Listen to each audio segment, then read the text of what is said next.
What's up YouTube, it's Upside DIY.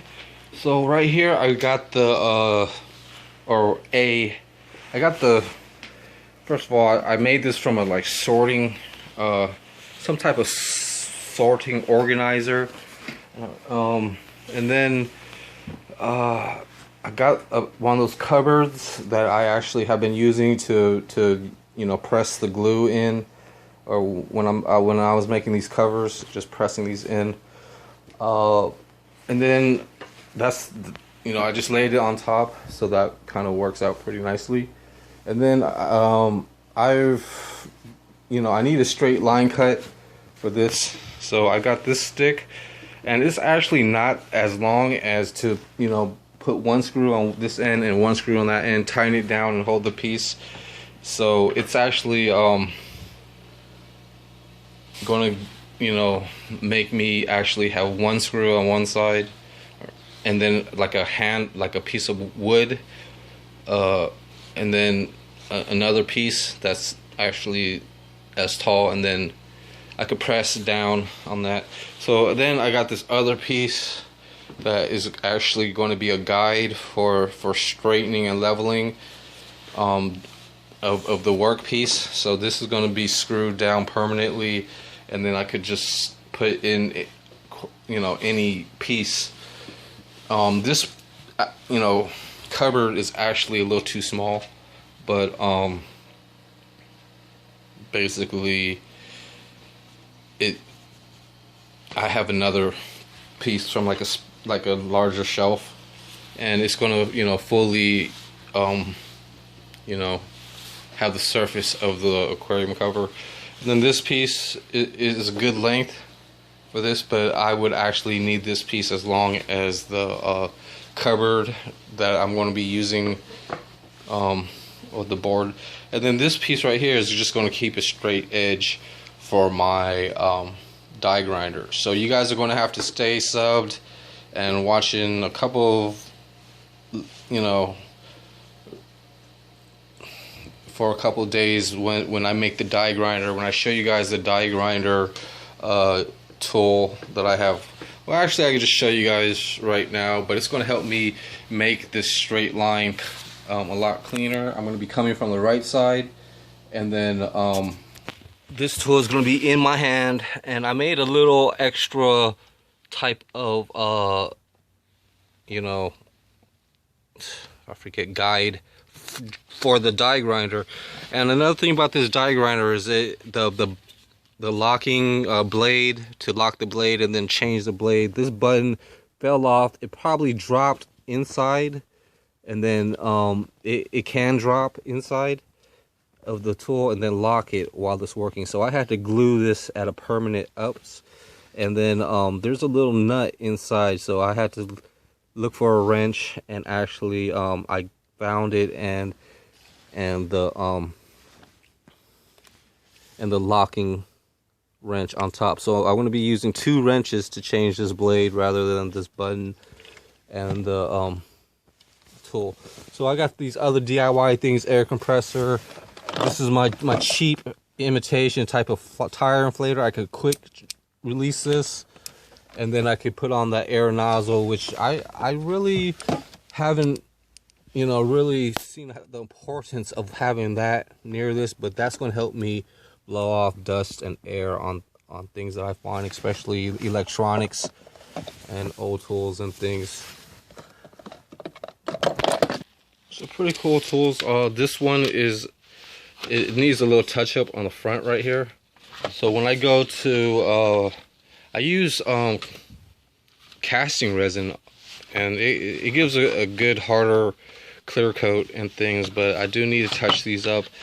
But I usually just paint them with just the weatherproofing paint that I had, and hopefully I could clear coat this, and then touch up this helmet. I didn't actually paint this one at first. It was just really dulled out from the sun or something, and I need to actually sand block and smooth this inside, and actually try to Dremel off a lot of the out of the resin pour, over pour. So but until then, you know, I have other helmets and things. I can use a casting resin and a brush. These things come valuable. They're pretty cool. They get the job done to protect your helmet. So can't wait to get a lot of them, you know, finished up. And you know, I've known people that have painted these and things like that. So back to the fish room, electronic stuff. This is just the shots that I needed to actually explain what my video is, because it's all sorting out a bunch of stuff. Oops, I turned on my wrong light, I think.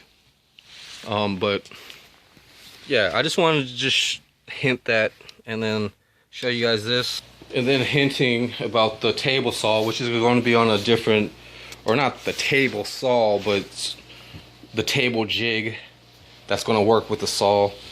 And that jig, or that table, no, that die grinder had a guard on it, and that clear little plastic piece that I added is going to help me guide for a straighter cut.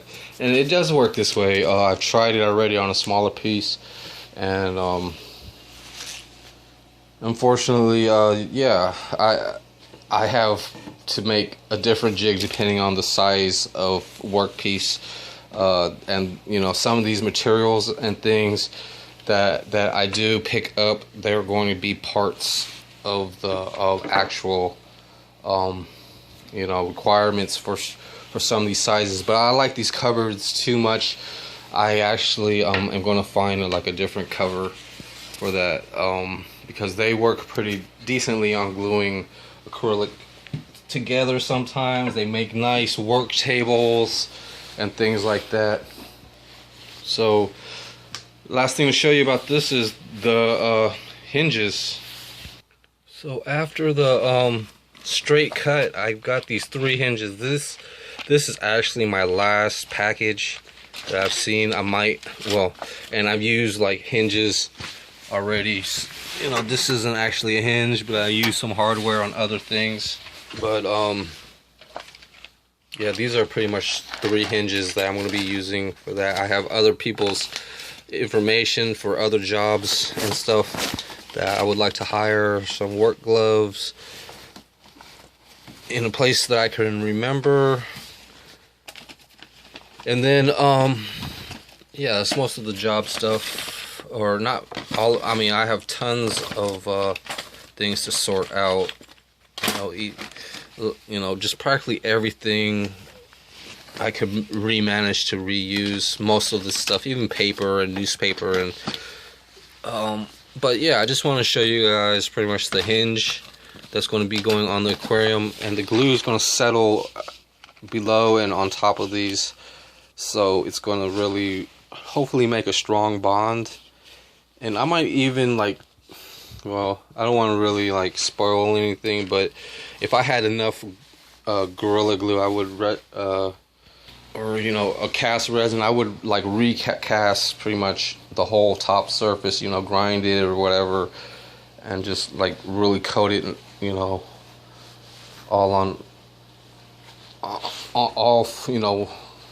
Once I cut this piece, it's going to look oddball and this and that, and you know, if I could really get it to really just, you know, within the time frame allowed, then I would do it. But I'm not sure yet, and it'll cover up a lot of the, you know, this problem. But that's just a lot of work. But you know, this one bows a little bit on that aquarium, so I'm gonna have this out right here. I'm gonna have to get ready for cutting this.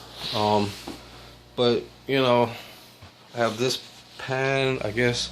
I have these seeds to take care of me for the rest of this video.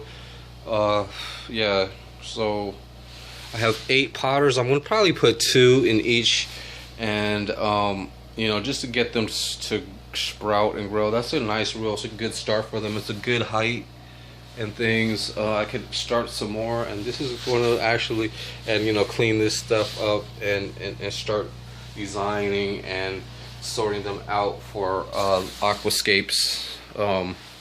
You know, within tubs, I could try to get them to you know, to aquascape, you know, within the aquariums and things, and pretty much have them for a few fish. I wouldn't recommend buying like more than 10 fish for 10 or 20 gallon. For a 20 gallon, I would actually only have 2, 3, maybe 4 fish. For, you know, 10 to 20 fish, get a 50 gallon. There's 100 gallon. You could probably put 20 fish, because they're gonna grow out of it and actually live a lot longer, rather than buying a bunch of fish and some of them not doing that good, because they will start to, you know, need more privacy and space. They you know, they will lose control and start fighting each other if they're overcrowded and things. So yeah, here's pretty much a pot that actually has one of the seedlings in here.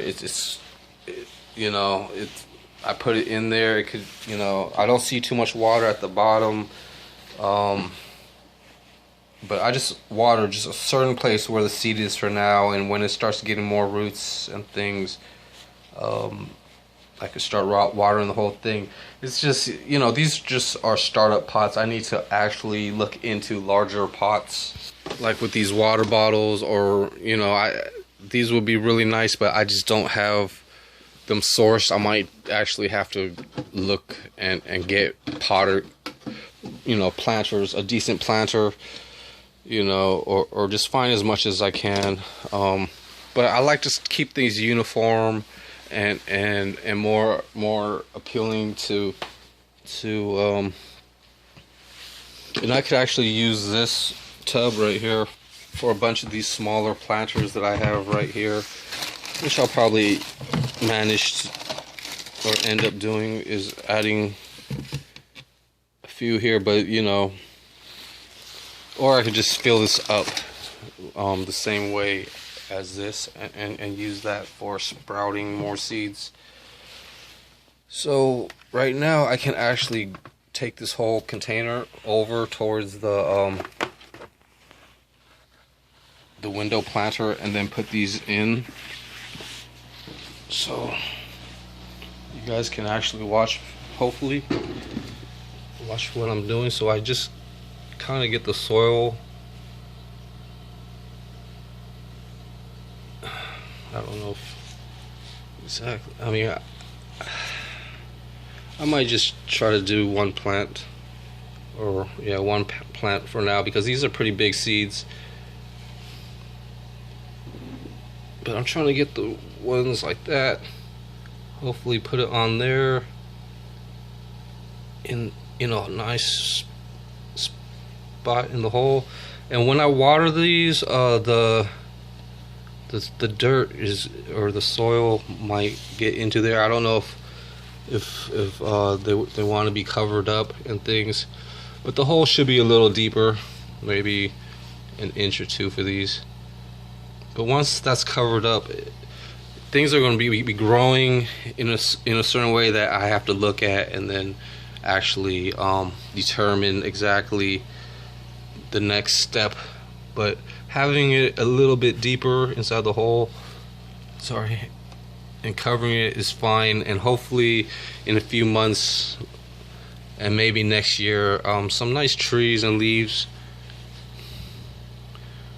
So here's another one.